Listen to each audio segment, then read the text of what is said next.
Monsieur Gauzy, alors donc nous sommes ravis et honorés voilà de vous compter parmi nous. Merci donc d'avoir accepté notre invitation. Vous êtes donc ancien secrétaire d'État italien aux affaires européennes, titulaire donc d'un doctorat en droit public à l'université de Bologne avec une thèse sur la comitologie. Vous avez publié plusieurs ouvrages dont Génération Erasmus. Ils sont déjà au pouvoir. L'urgence européenne. Non, ce n'est pas la faute à Bruxelles. Et en 2020, vous avez publié un livre intitulé La cible sur les difficultés justement voilà de votre carrière transnationale. Alors, Monsieur Gauzy, donc vous avez été élu député européen en 2019 et membre donc de la Commission des affaires constitutionnelles et de la Commission du marché intérieur et de la protection des consommateurs. Vous êtes professeur invité au Centre de compétences en études européennes à Dunstan Sidjanski de l'Université de Genève depuis 2018 et vous avez enseigné dans plusieurs universités en Europe et aux États-Unis. Vous êtes également président de l'UEF, donc l'UFE, l'Union des fédéralistes européens, depuis novembre 2018 et vous venez de créer l'association Union européenne ANDA. Alors, donc, merci Monsieur Gauzy. Et donc aujourd'hui, donc vous êtes ici parmi nous, donc justement pour parler donc de la réinvention donc de ce partenariat autour des relations Afrique-Europe. Juste pour rebondir un tout petit peu aussi sur ce que venait de dire Aziz tout à l'heure. Donc au sein de l'AVEX, nous avons organisé un sondage auprès de l'opinion publique africaine et européenne. Alors, ce sondage a été effectué juste un tout petit peu avant le sommet de Bruxelles, afin de savoir justement les perceptions justement, voilà, des opinions publiques et africaines, avoir un petit bilan un peu, voilà, de ce partenariat Afrique-Europe. Et donc, il y a un chiffre quand même important qui me revient à l'esprit, c'est que voilà, 4%.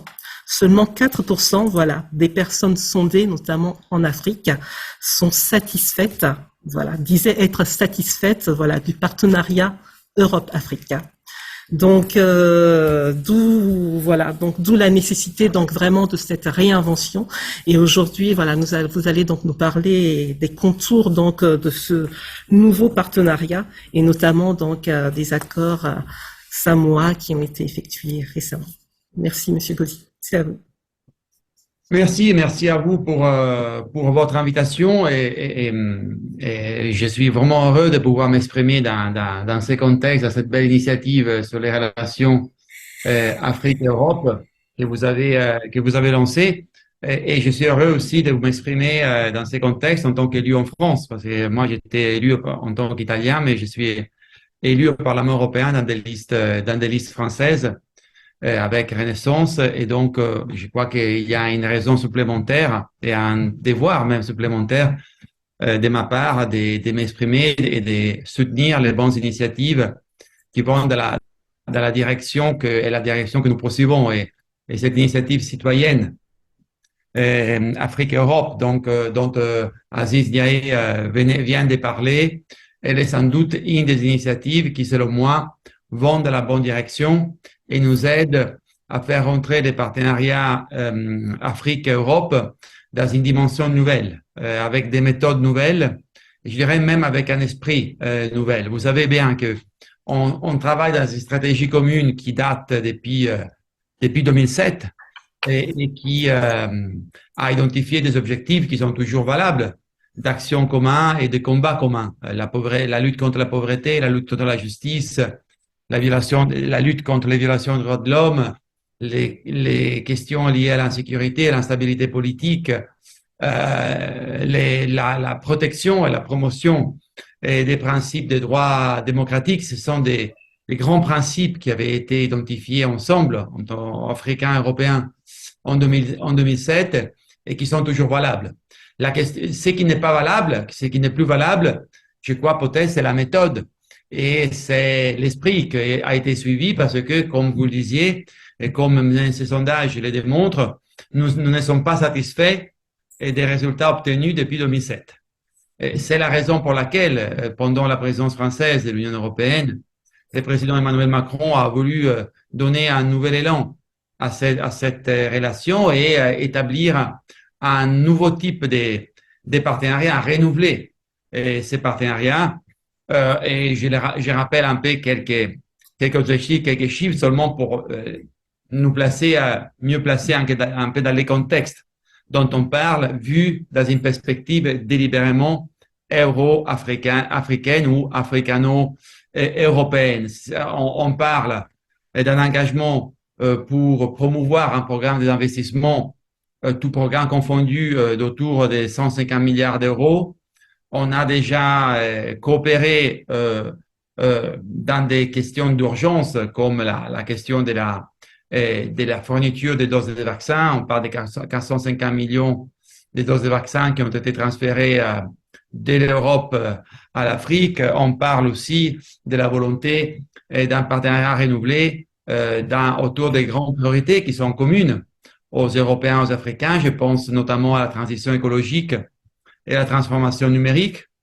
Il y a des questions qui sont à la fois liées à la justice humaine, au développement local et aussi aux questions des luttes contre les réseaux des crimes organisés. J'ai fait référence à la partie illégale, clandestine de la migration.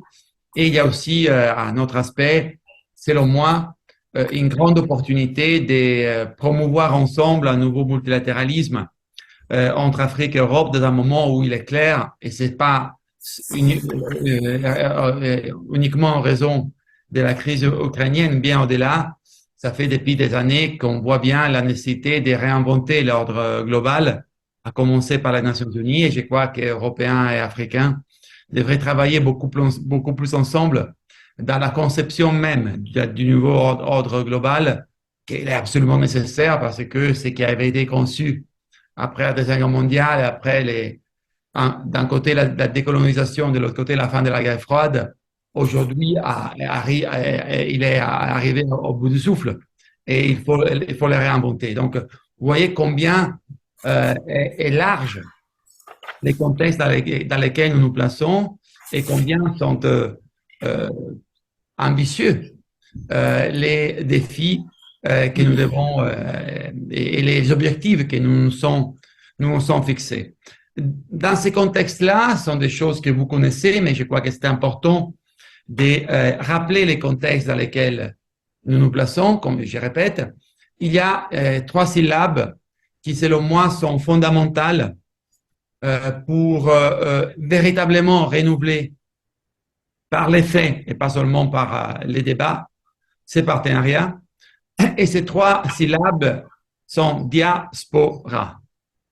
Moi, je suis absolument convaincu que nous devons, dans la relation entre Européens et Africains, tourner la page sans la déchirer, qu'il faut sans doute nous placer dans une optique qui est, je dirais, uniquement euro-africaine. Il faut oublier et tourner la page des relations avec l'Afrique d'une perspective strictement nationale, qui soit France-Afrique, qui soit Italie-Afrique, qui soit Portugal-Afrique, qui soit Espagne-Afrique, qui soit une relation donc qui voit l'avenir par rapport à un passé qui est révolu. L'avenir, c'est nous placer dans une relation euro-africaine. Et je crois que, de ce point de vue, et pour tourner cette page sans, je répète, la déchirer, les diasporas peuvent être véritablement les énergies renouvelables de ce nouveau partenariat.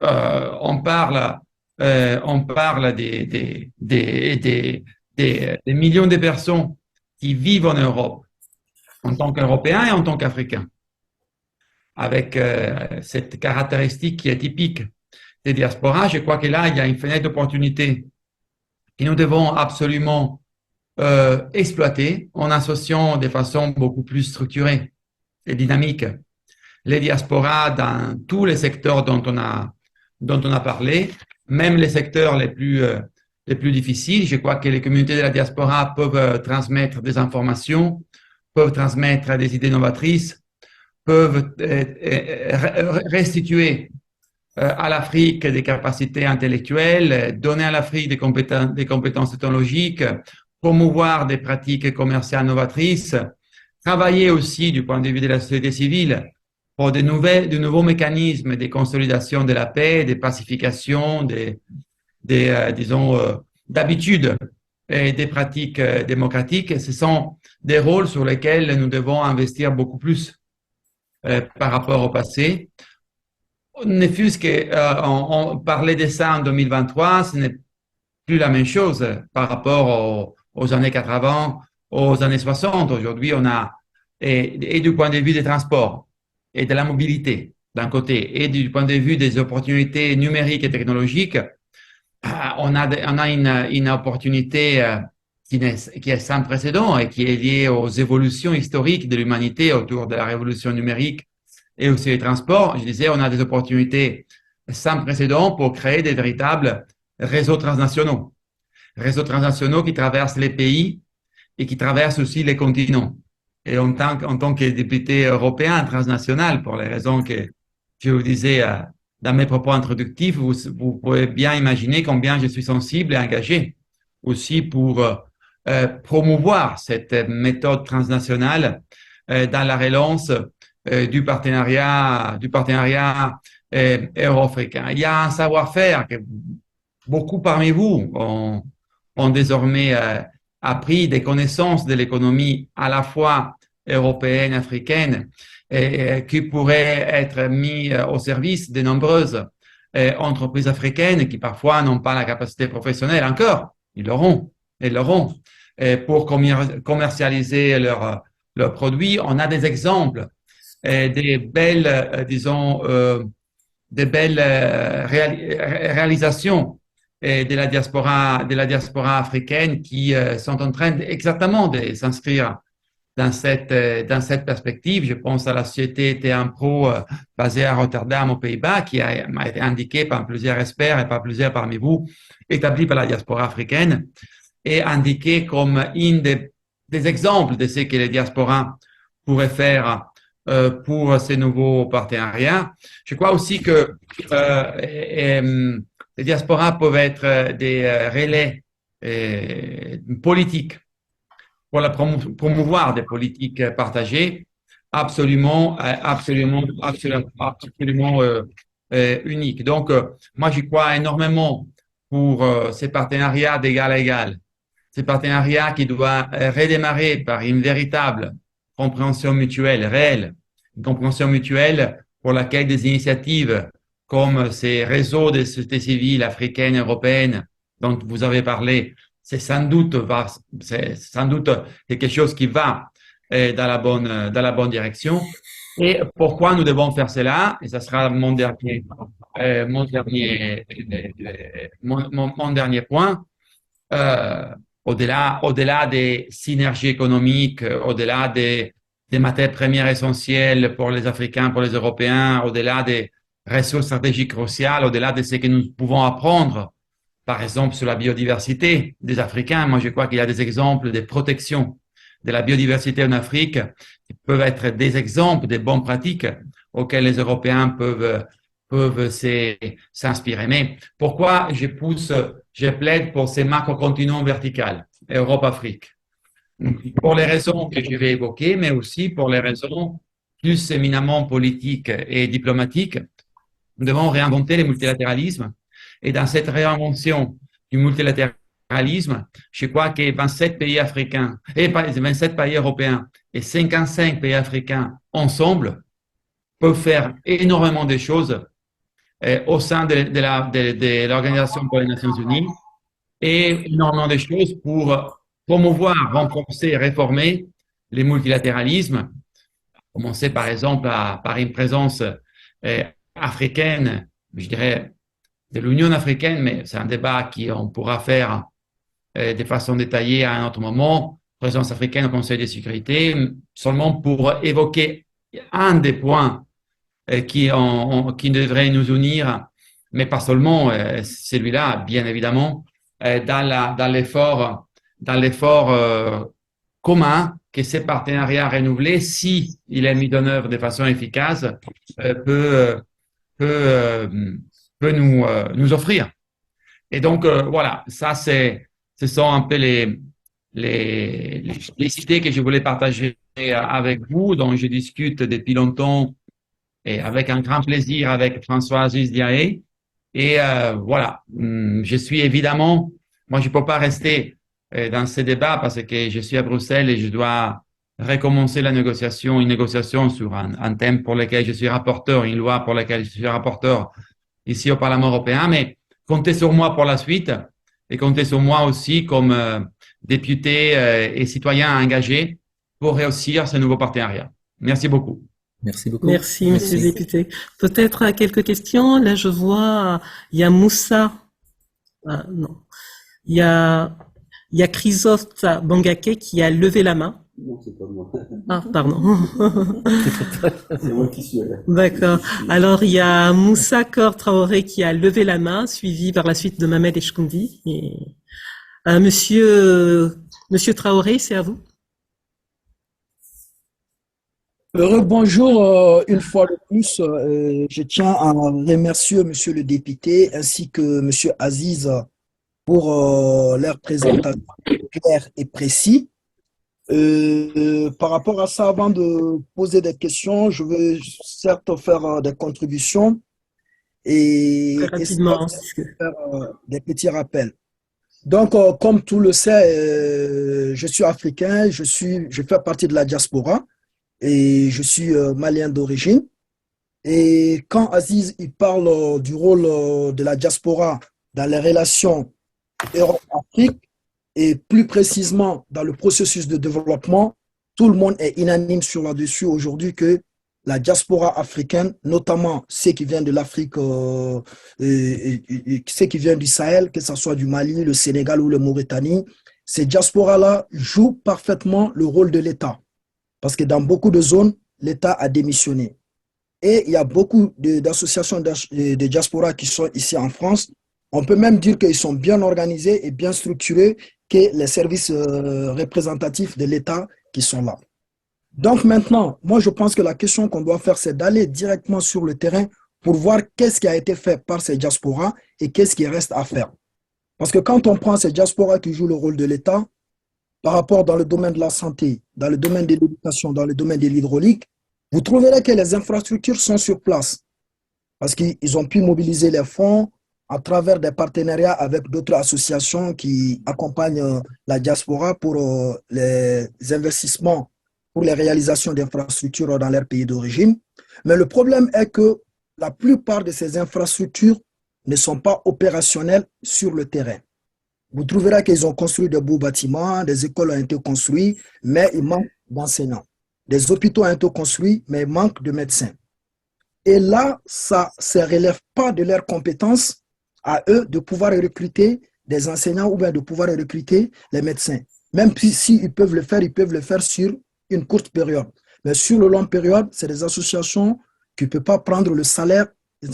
Même si dans certaines zones, il y a des diasporas qui ont pu dire que ouais, ils peuvent prendre les salaires, ils ont mis des trucs. Mais le problème est que la motivation et la suivi de carrière des agents qui doivent venir dans ces zones-là pose problème.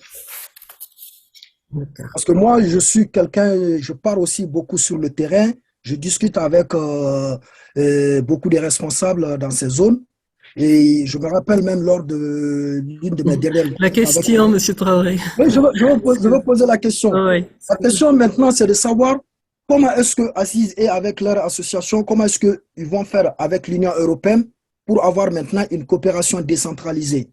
Donc, on essaye de définir le rôle des pouvoirs publics, que leur rôle se limite juste aux démarches administratives et qu'il y ait une relation, une coopération décentralisée entre les associations européennes et les associations de la diaspora sur place pour pouvoir accompagner ça. Et le dernier point, et lorsqu'ils me disent que la diaspora peut jouer un relais politique, sur ce point, je ne suis pas tout à fait d'accord. Parce que lorsqu'on essaie de politiser la diaspora, les résultats risquent d'être négatifs sur le point. Donc, sur ça aussi, je pense qu'il faut bien réfléchir par rapport à ce point. Et là, je m'arrête là pour ne pas mobiliser la parole. D'accord, merci monsieur Traoré. On va peut-être prendre une autre question et monsieur Ngozi et Aziz, vous répondrez de manière collective. Mohamed, je vois que tu as levé la main. Vas-y, c'est à toi. Oui, Oui, rebonjour. Je remercie Monsieur le député ainsi que Monsieur Aziz Ndiaye pour leur pertinente intervention. J'ai juste peut-être une remarque. Bon, si on se réfère à la charte de l'ONU, donc il y a 54 États africains et pas 55.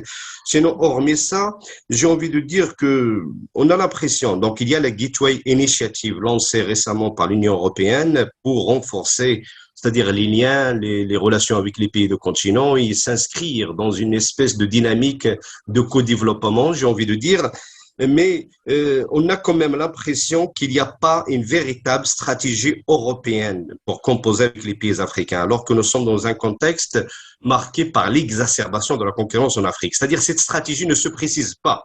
En tout cas, on voit que les pays européens, c'est-à-dire se déplacent en Afrique ou bien négocient avec les pays africains, on a l'impression que ça se fait d'une manière en ordre dispersé en quelque sorte. C'est-à-dire, nous avons peut-être, est-ce qu'on peut parler d'une politique africaine de l'Union européenne quand il y a des sommets, quand il y a des débats avec les pays, c'est-à-dire les pays africains, on peut dire que ça donne l'air d'une stratégie européenne. Mais quand on voit sur le terrain ce qui se passe, on voit plus des stratégies des pays européens. C'est-à-dire chaque pays européen arrive avec sa politique africaine. Donc, en tout cas, on a l'impression parfois qu'il y a une espèce de cacophonie.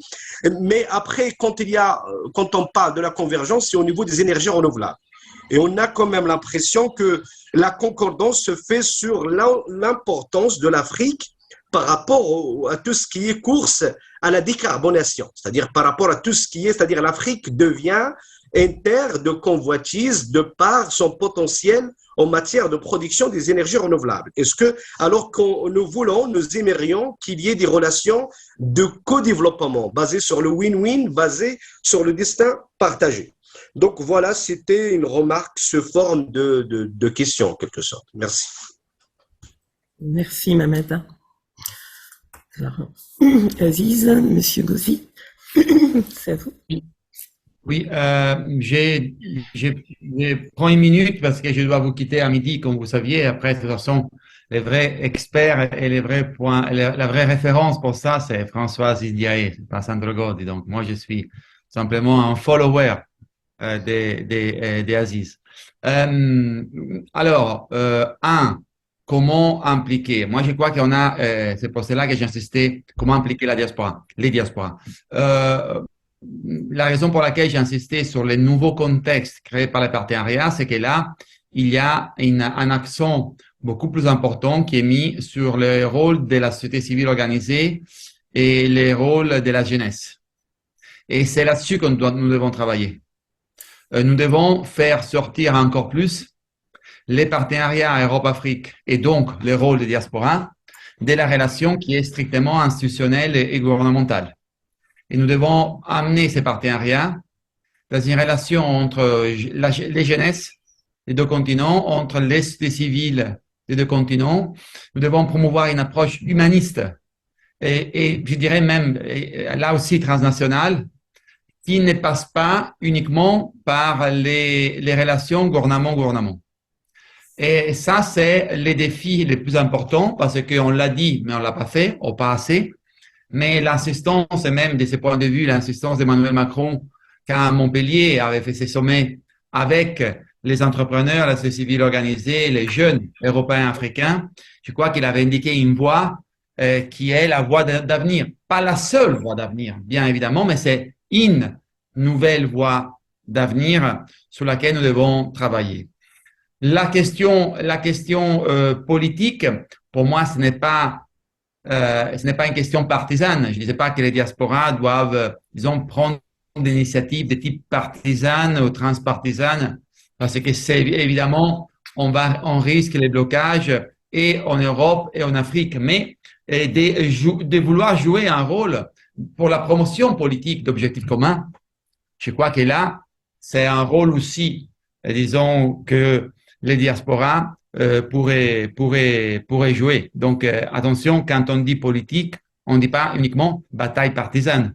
On dit aussi engagement pour promouvoir des choix politiques communs entre Européens et Africains. Et donc, les deux choses ne sont pas strictement coïncidentes. Voilà, bon, moi je suis vraiment désolé de ne pas pouvoir écouter les restes de votre discussion, mais ce n'est qu'un début. En fait, on a déjà démarré. C'est seulement une étape d'un parcours que nous avons lancé et sur lequel nous allons travailler, continuer de travailler ensemble. Merci beaucoup et bonne journée à vous toutes et tous. Merci beaucoup. Merci. Merci beaucoup.